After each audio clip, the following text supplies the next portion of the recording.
Hi friends, I am Wasim Khan and you watching my channel English expert. Friends, आज हम पढ़ेंगे future perfect के बारे में। और इससे पहले कि हम फ्यूचर परफेक्ट के बारे में पढ़ें, सबसे पहले आप मेरे चैनल को सब्सक्राइब कर दीजिए और अगर आपने लाइक नहीं किया है तो प्लीज़ लाइक कर दीजिए और वीडियो को शेयर कर दीजिए। Friends, today we will talk about another tense. This will be future perfect tense, and previously I have taught you till past perfect, and this will be one step ahead. It will be future perfect tense. So let's know what is the rule, what is the regulation, what are the helping verb are used with the future perfect tense, और इसको हम कैसे बनाएंगे, इसको हम चलिए चल के देखते हैं। तो फ्रेंड्स, हम सबसे पहले लिखेंगे फ्यूचर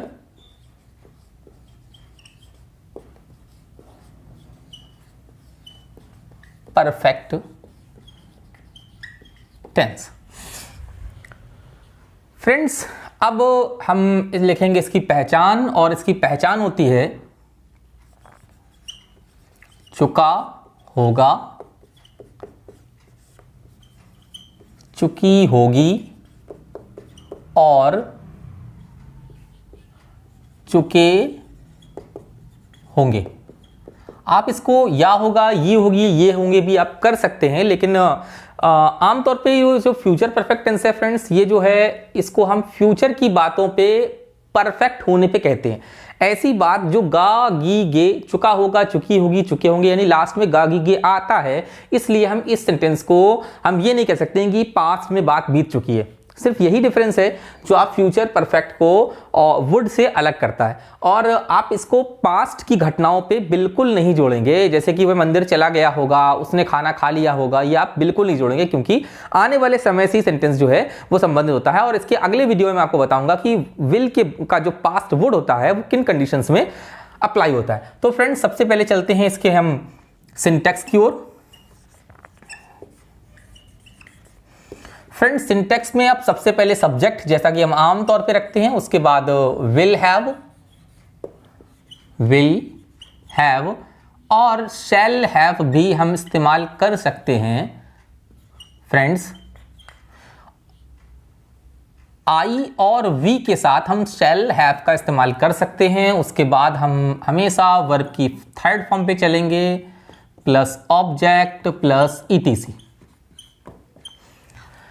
फ्रेंड्स, आप इसको जा सकते हैं, देख सकते हैं कि ऑक्सफोर्ड डिक्शनरी के अनुसार शैल हैव का इस्तेमाल आई और वी के साथ सिर्फ और सिर्फ नॉर्थ अमेरिकन इंग्लिश में होता है, और साफ लिखा हुआ है उसमें कि I and we are more often used in North American English with shall. अगर फ्रेंड्स इसको हम सीधा तौर से कहें तो हम कहेंगे shall is very often used with I and we in North American English. Almost all the people of the world are more comfortable to say we will, I will, they will, he will. So इसलिए हम कह सकते हैं कि सभी helping जो will have है, ये सभी सब्जेक्ट के साथ आप बड़े कंफर्टेबली लगा सकते हैं मॉडर्न इंग्लिश में। और अदरवाइज आप चाहते हैं कि इंडियन इंग्लिश में शैल हैव का इस्तेमाल आई और वी के साथ ज़्यादातर होता है, आमतौर पर किताबें ऐसा कहती हैं, तो आप चाहें तो आई और वी के साथ इसका इस्तेमाल कर सकते हैं, but you are not bound, you can use anything which you want yourself. तो फ्रेंड्स, सबसे पहला सेंटेंस हम अफर्मेटिव की तरह देखेंगे।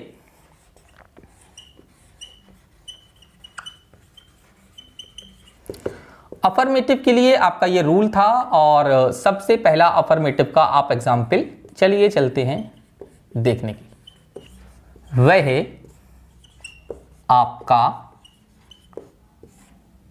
कर्ज कुछ दिन बाद चुका होगा। ये फ्रेंड्स चुकाना यानी पे करने वाला है, और ये चुका होगा, ये आपकी पहचान मिलती है फ्यूचर परफेक्ट टेंस से, which is here. You can see easily and you can match the recognition of the last of the sentence and this recognition which is given here. तो फ्रेंड्स, वह आपका कर्ज कुछ दिन बाद चुका होगा। चुकाना मतलब पे करना, यानी भुगतान करना, यानी वापस देना। तो फ्रेंड्स, चलिए चलते हैं, बनाते हैं इस सेंटेंस को। और सबसे पहले हम जाएंगे सब्जेक्ट की ओर, तो हम ही लिखेंगे वह। और फ्रेंड्स, उसके बाद आप विल हैव यानी विल हैव रखेंगे, ही विल हैव।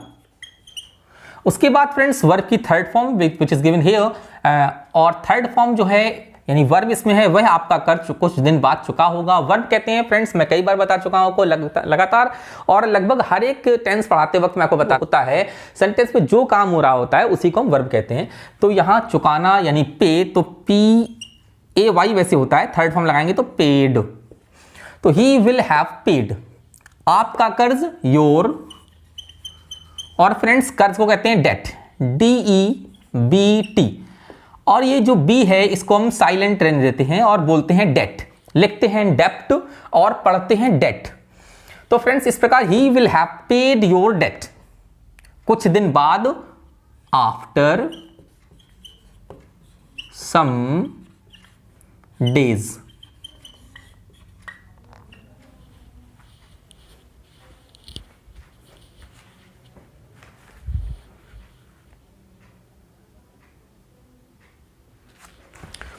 नेक्स्ट सेंटेंस की ओर चलेंगे फ्रेंड्स, वो होगा नेगेटिव, और इंटेरोगेटिव भी इसी में शामिल कर लेते हैं हम। इंटेरोगेटिव और नेगेटिव का मिक्सचर, ये होगा नंबर फर्स्ट। क्या भारत कुछ वर्षों के बाद विश्व गुरु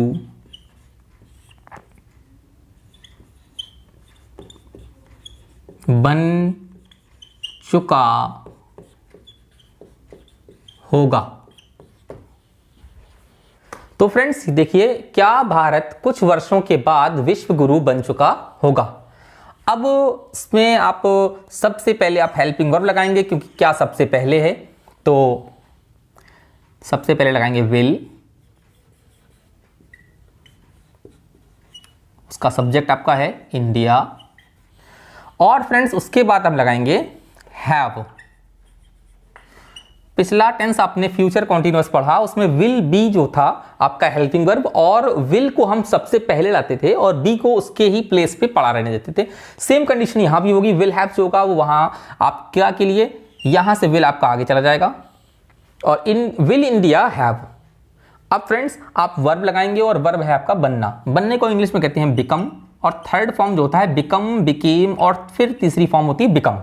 तो विल इंडिया हैव बिकम, क्या बन चुका होगा, विश्व गुरु। तो विश्व कहते हैं हम इंग्लिश में वर्ल्ड, और फ्रेंड्स गुरु को कहते हैं हम मेंटोर, MENTOR।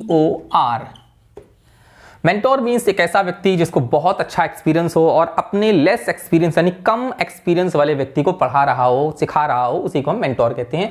और बहुत सारी प्रीसेप्टर वगैरह भी बहुत सी मीनिंग्स हैं गुरु की। तो in will India have become a world mentor, कुछ वर्षों बाद यानी आफ्टर सम ईयर्स। ये रहा आपका इंटेरोगेटिव नंबर फर्स्ट।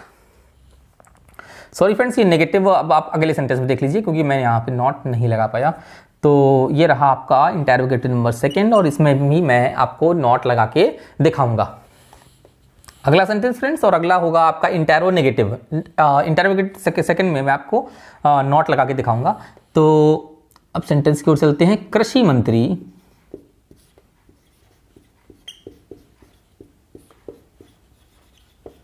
किसानों की मांग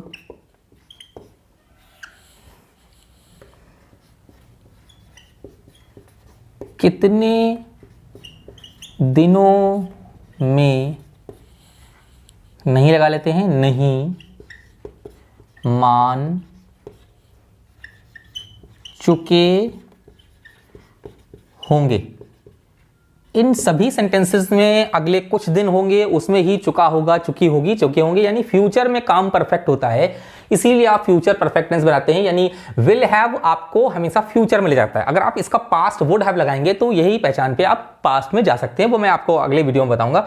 कृषि मंत्री किसानों की मांग कितने दिन में नहीं मान चुके होंगे, दिनों कर लीजिए यहाँ पे, दिनों में नहीं मान चुके होंगे।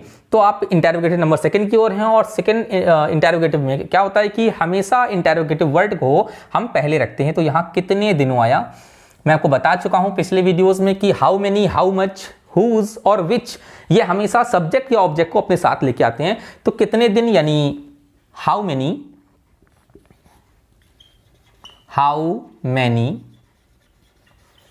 दिन फ्रेंड्स, डेज। अब आप रहा कितने दिनों में, तो आप चाहें तो सबसे लास्ट में इन लगा सकते हैं या चाहें तो आप यहीं पे लगा सकते हैं। तो चलिए मैं यहां पे आपके यहीं लगा दे रहा हूं, इन हाउ मेनी डेज। अब इंटेरोगेटिव वर्ड के बाद हमेशा हेल्पिंग वर्ब पहले चलता है, विल, और आपको मैंने बताया कि विल हैव में सिर्फ विल पहले जाएगा और हैव वहां पे जहां उसका स्थान है वहीं रखा रहेगा। तो in how many days will कृषि मंत्री यानी एग्रीकल्चर मिनिस्टर, एग्रीकल्चर मिनिस्टर,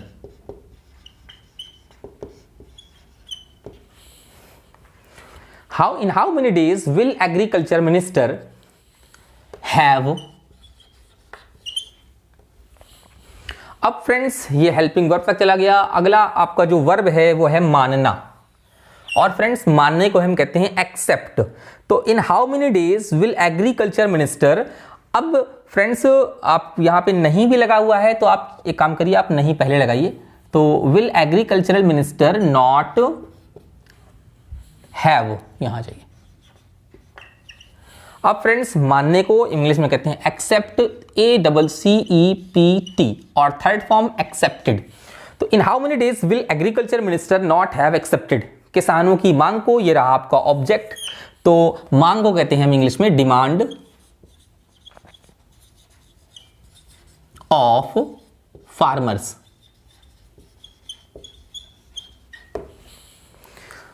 तो ये रहा आपका फ्यूचर परफेक्ट टेंस फ्रेंड्स, और आप मुझे कमेंट करके बताइएगा आपको कैसा लगा और किन किन चीज़ों को मुझे सुधार करने की ज़रूरत है। तो प्लीज़ कमेंट बॉक्स में कमेंट जरूर करिए, और प्लीज़ फ्रेंड्स मेरे चैनल को सब्सक्राइब कर दीजिए, लाइक करिए और शेयर भी कीजिए वीडियोस, ताकि चैनल को आगे बढ़ा सकूं मैं और आपके लिए ऐसी ही इंटरेस्टिंग वीडियोस बना सकूं।